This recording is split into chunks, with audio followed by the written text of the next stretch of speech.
Um último quiz aqui, que na verdade é o primeiro, né? Ao longo de toda essa aula, a gente falou de vetores cujo tamanho máximo estava pré-alocado. A gente usou esse subterfúgio, né? A nossa lista tem tamanho variável, pode inserir, pode remover, mas eu pré-aloquei um blocão de memória para trabalhar em cima. Existe um negócio chamado vetores autodimensionáveis, né, vetores dinâmicos, que eles sozinhos são uma estrutura de dados, que é basicamente um vetor, mas com essa operação por fora, que quando você faz uma inserção neles, eles vão estourar o tamanho, eles se redimensionam sozinhos. Tá? É um motivo porque, seja no vector de C++, tá? Que em C++, por exemplo, tem uma estrutura chamada vector, uma classe lá chamada vector, que não é o vetor básico, é justamente um vetor autodimensionável. Seja nas listas de Python engana a gente, ele fala, isso aqui é uma lista. Sim, é conceitualmente uma lista, mas por trás é um vetor, e é um vetor autodimensionável, por isso que você pode dar append nele. Por isso que você não precisa declarar o tamanho dele, você sai colocando mais um elemento, mais um elemento, mais um elemento, e ele redimensiona, tá? Então, sem a pretensão de apresentar essas estruturas que não são tão triviais para vocês, com todos os detalhes, mas para enriquecer o conhecimento geral de vocês, qual que é a ideia desse vetor autodimensionável? A ideia básica é bem simples, na verdade. A ideia é que, imaginem que eu tenho aqui o meu vetorzinho, agora eu estou saindo daquela ideia que eu tenho um blocão pré-alocado. Imaginem que eu realmente só tenho isso aqui alocado. Meu vetorzinho tem tamanho n no momento, né, vai de 0 até n-1, e está todo preenchido. Tá? Todo ele tem elementos. Todo preenchido. E daí eu mando fazer uma inserção. No momento que eu mando fazer uma inserção nesse vetor, eu vou dar um append nesse vetor. Se for essa estrutura autodimensionável, ele controla, ele sabe o tamanho, ele verifica, opa, estou tentando crescer, mas o bloco de memória não suporta mais do que isso. O que eu faço? Aloco um bloco de memória com o dobro de tamanho, brincando com apontadores, né? Então, sei lá, vou chamar de W esse outro vetor aqui. No fim, ele vai substituir aquele. Aloco um cara com o dobro do tamanho. Copio todo mundo de lá para cá.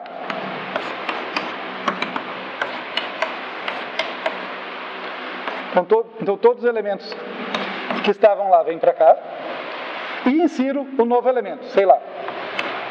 Imagina que o novo elemento era um Y, aqui insiro ele aqui. Tá? Aqui todos os X se mantém. Todo mundo que eu copiei. Até aí, nada muito sofisticado, né? É basicamente toda a dinâmica de vetor que a gente já conhece, só que verificando o tamanho máximo. E daí, se eu precisar, eu vou lá, dou um malloc com o dobro de tamanho, percorro esse cara. É basicamente, sabe a funçãozinha imprime, que eu percorro todo mundo? Só que ao invés de imprimir, eu vou jogando para o vetor novo. Tá? Por que eu falo isso aqui é legal? Primeiro, porque isso aqui está rodando atrás de um monte de vetor, lista, bibliotecas de vector, de lista que vocês vão usar. Então é legal saber o que está lá por trás. Sempre que você não precisar se preocupar em alocar, né, se tiver um vetor, algo que se comporta como um vetor, mas você pode ficar dando append e ele lida com aquilo, provavelmente é isso que está operando lá por baixo.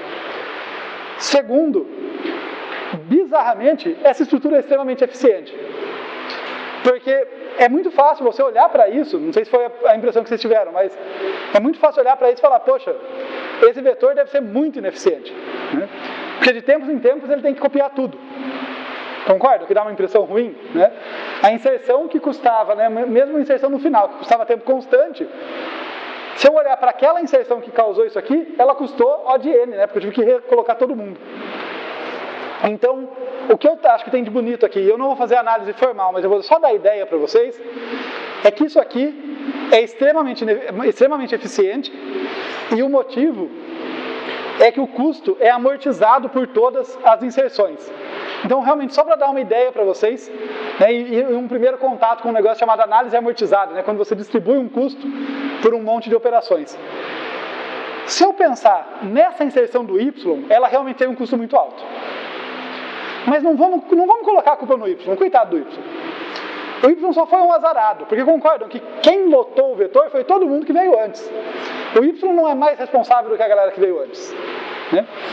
Então vamos colocar um crédito, umas moedinhas, para os outros elementos poderem pagar um custo pelas inserções. Eu vou mostrar para vocês que esse custo é limitado. Tá? Divide esse vetor aqui no meio. Tá? Então aqui é o n sobre 2. Esses caras aqui, ignorem eles por enquanto. Para esses caras aqui, para cada um desses caras, dá para eles 3 moedas, tá? Que representa o custo que cada moeda paga uma inserção. Vamos pensar desse jeito. Tá? 3 moedas. Por que 3 moedas? Com essas 3 moedas, um cara qualquer aqui, ó, da segunda metade do vetor, né, de n sobre 2 até o final, ele paga pela própria inserção dele. Né? Quando chegou lá, ele pagou por ela, beleza. Depois, no momento em que estourar, ao invés de sacanear, colocar tudo nas costas do Y, ele paga, isso é um jeito de análise, tá, gente? É um paga entre aspas, tá? Mas daí com a segunda moeda, ele tem 3. Com uma moeda ele pagou a inserção dele aqui. Com a segunda, ele paga pela reinserção dele no novo vetor que tem tamanho 2n. Certo? Gastei a segunda moeda. E com a terceira moeda, ele paga pelo correspondente à posição dele na primeira metade. Então imagina que ele está aqui mais ou menos no começo, vamos dizer que ele está na terceira posição, é por esse cara aqui. Ele paga para reinserir esse cara ali. Com 3 moedinhas, eu paguei pela inserção original dele, pelo deslocamento dele para o novo vetor e pelo deslocamento do carinha que estava na posição equivalente a ele, né? Para cada cara da segunda metade tem um cara da primeira. Tudo bem? Onde que eu quero chegar? Que eu sei que parece conversa de maluco, análise amortizada é meio louca. Vocês poderiam pensar, não, beleza, professor, você deu 3 moedas para ele, tá bom. Se o vetor só redimensionar uma vez, fechou. Mas concorda que isso pode continuar acontecendo? O vetor pode continuar redimensionando, né? Só que olhem só a beleza do negócio, é aí que a estrutura é bonita. Todos esses caras que foram copiados, eles estão na primeira metade do vetor, que nunca mais paga por nada. Vocês notaram que quando redimensionou eu não cobrei essa galera? Perceberam? Foi só a galera dessa segunda metade que pagou por toda a transferência. De modo semelhante, se esse vetor lotar e eu tiver que fazer um novo redimensionamento, vai ser essa galera que vai pagar. Essa galera aqui nunca mais paga por nada. A semântica disso significa basicamente que não interessa quantas vezes o vetor redimensionar, o custo de inserção vai ser no máximo 3 vezes o custo de uma inserção básica. Que é o custo, a inserção básica seria essa. Daí você tem um custo aqui da cópia desse cara, mais um custo desse, as 3 moedinhas. Não interessa quantas vezes redimensionar, o custo é no máximo 3 vezes. É um pouco contraintuitivo, porque você pode falar, não, mas se redimensionar de novo, esses caras também vão ter que ser movidos. Sim, também vão, mas quem vai pagar por eles são aqueles. Vai estar no custo daqueles. Eu nunca vou ter mais do que 3 vezes o custo da inserção de um elemento. Perdão? Qual parte, perdão? No máximo das vezes? A parte das 3 moedinhas, quando eu atribuí, foi o quê? Olha, eu estou pegando um cara qualquer do vetor antes do redimensionamento e estou dando 3 moedas para ele. Com cada moeda ele pode pagar por uma inserção nessa nossa análise. Beleza? Ele gastou uma moeda para a inserção original dele, quando ele teve que entrar aqui no vetor. Ele vai gastar uma outra moeda, no caso do redimensionamento, ele vai gastar uma outra moeda para se copiar para o vetor redimensionado, para o vetor com o dobro de tamanho. Beleza? Só que note que eu só estou olhando para os caras que vão de n sobre 2 até o final do vetor. Só estou olhando para a metade maior dos elementos ali, com índices maiores. Tudo bem? Alguém tem que pagar por esses pobres coitados que já estavam lá há mais tempo. A terceira moeda é para isso. Né? Concorda que para cada elemento da segunda metade tem um correspondente na primeira? Né? Tipo, o cara que está no índice de n sobre 2 tem um correspondente 0. N sobre 2 mais 1 tem um correspondente na posição 1 e assim por diante. Tem uma correspondência ali. A terceira moeda vai pagar pela cópia. Se não quiser falar inserção, vamos falar pela cópia. Pela cópia do elemento que está correspondente na primeira metade. Tudo bem até aí? Então, 3 moedas, esse cara foi pagou por 3 cópias. Pela inserção original dele, pela cópia dele para o novo vetor e pela cópia do cara correspondente a ele. O que eu estou argumentando, tá, que é a parte, né, que dá um salto ali, é que esse cara nunca mais vai ser cobrado, entre aspas, por nenhuma cópia. Não interessa quantas vezes esse vetor é redimensionado. Porque se esse vetor continuar crescendo e for redimensionado de novo, esse cara vai estar na metade menor. E vocês notaram que eu não cobrei nada dos caras da metade menor nessa passagem? Foram só os caras da metade maior que pagaram ali.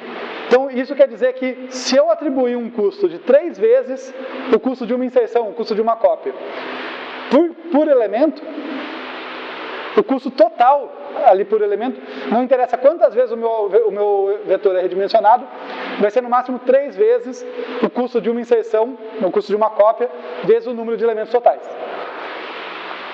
Tudo bem? A análise amortizada não é uma coisa simples, dá um pouco de nó na cabeça, mas é uma primeira exposição para vocês e um jeito também de conhecer uma estrutura que é muito relevante para vocês. Tá? Vocês com certeza vão usar vetores autodimensionáveis e é isso que está rolando por trás. Eles são bem transparentes, né? Você vai dando append, dando um insert nele lá, push, o que for o nome da operação, e ele vai aceitando. Mas o que está rolando por trás é isso. Quando ele vai estourar, ele dobra de tamanho. E surpreendentemente, isso não traz um custo tão mais alto do que dimensionar ele de uma vez só. Tá? É essa a ideia que eu queria que vocês pegassem daqui. Tudo bem? É confuso ainda, né? Eu posso tentar pensar depois em melhorar essa explicação, que a análise amortizada dá um pouco de nó na cabeça. Mas, pelo bem da próxima aula, eu vou encerrar essa por aqui. Tá? E a gente começa a próxima às 4h05. A gente tem 15 minutos de respiro, beleza?